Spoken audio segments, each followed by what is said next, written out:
दोस्तों, अगर आप फ्लाइट में यात्रा कर रहे हो और बीच यात्रा में अगर फ्लाइट में कोई मेडिकल इमरजेंसी आ जाए तो फिर क्या।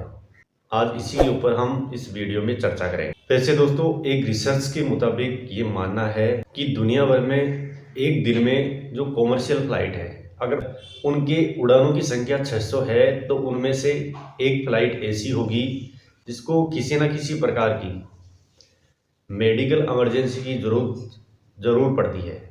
और इसी तरह एक संस्था और है, new England journal of medicine. इसके अनुसार एक साल में पूरी दुनिया में 44,000 कॉमर्शियल फ्लाइट उड़ाने पड़ती है, जिनमें से 70 फ्लाइट ऐसी होती है जिनको किसी न किसी प्रकार की मेडिकल इमरजेंसी की जरूरत पड़ती है।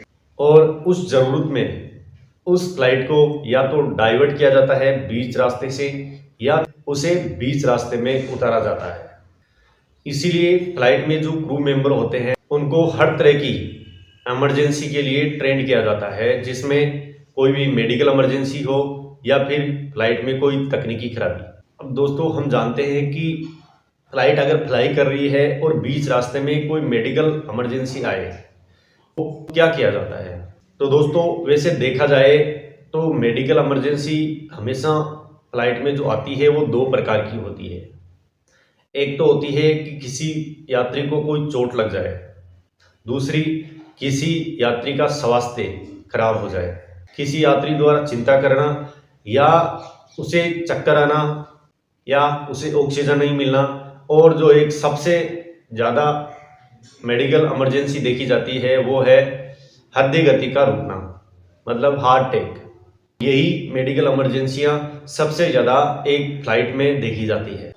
अब अगर दोस्तों किसी यात्री के साथ कोई ऐसी प्रॉब्लम या दिक्कत आती है तो सबसे पहले क्रू के जो मेंबर होते हैं वो उसका चेकअप करते हैं, जिनमें खास तौर पर 3 चेकअप सबसे पहले करते हैं कि एक व्यक्ति सांस ले पा रहा है या नहीं, दूसरा उसे ऑक्सीजन पूरी तरह से मिल रही है या नहीं, और तीसरा है उस व्यक्ति का परिसंचरण, कि उसकी बीपी, हार्ट बीट ये सब नॉर्मल है या नहीं। ये चेकअप करने के बाद एक फ्लाइट में जो मेडिकल की जो सुविधाएं होती है, जिनमें दवाइयाँ या अदर कोई इंजेक्शन, वो उस बीमार यात्री को दिया जाता है। क्योंकि दोस्तों, क्रू मेंबर जो होते हैं उनको ट्रेड तो किया जाता है मेडिकल इमरजेंसी के लिए, लेकिन वो डॉक्टर की जगह नहीं ले सकते।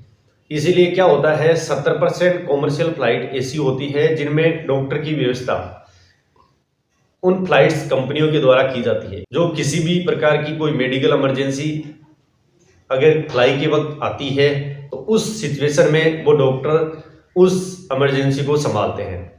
लेकिन 30% फ्लाइट ऐसी है जिनमें किसी भी प्रकार की कोई डॉक्टर की व्यवस्था नहीं होती। अब क्रू के द्वारा जमीनी स्तर पर एयरपोर्ट पर जो मेडिकल की टीम होती है उससे संपर्क किया जाता है, सैटेलाइट फोन या फिर रेडियो के जरिए राय ली जाती है। उस राय लेने से ये होता है कि जो क्रू के मेंबर होते हैं उनको एक सही निर्णय लेने में आसानी होती है कि फ्लाइट को डाइवर्ट करना है या फिर उतारना है, या अपने गंतव्य स्थान तक इसे चलते रहना है। लेकिन दोस्तों, इसके बाद भी क्रू के हाथ में कुछ नहीं होता। अगर फ्लाइट को डाइवर्ट करना है या उतारना है, इसके लिए फ्लाइट का जो पायलट है वो, और दूसरा फ्लाइट डिस्पैचर होता है, वो निर्णय लेते हैं। वो सारी चीज़ों को जांचते हैं कि फ्लाइट अपने गंतव्य स्थान से कितनी दूरी पर है। अगर इसे बीच में उतारना पड़े तो पास में एयरपोर्ट कौन सा है, ये सारी चीज़ें देखने के बाद ही एक फ्लाइट को डाइवर्ट किया जाता है किसी भी मेडिकल इमरजेंसी के दौरान। दोस्तों, इसके साथ एक चीज़ और है कि मान लो एक फ्लाइट आसमान में उड़ रही है और उसके जस्ट नीचे जमीन पर एक एयरपोर्ट है और कोई फ्लाइट को उतारना है बीच रास्ते में, जबकि उसको जाना कहीं दूर है। तो दोस्तों, उसे उसी एयरपोर्ट पर उतारने के लिए जो एयरपोर्ट उसके जस्ट नीचे है उस पर उतारने में जो खर्चा आता है 40 लाख से 5 करोड़ तक का, ये चीज भी बहुत बड़ी है। इसमें जो समय खराब होता है वो अलग है, समय इसमें नहीं जुड़ा। तो दोस्त, यही था कि फ्लाइट में अगर कोई इमरजेंसी आ जाए तो फिर क्या। तो इस वीडियो में बस इतना ही, बाकी हम फिर मिलेंगे किसी नए टॉपिक के साथ। तब तक जय हिंद।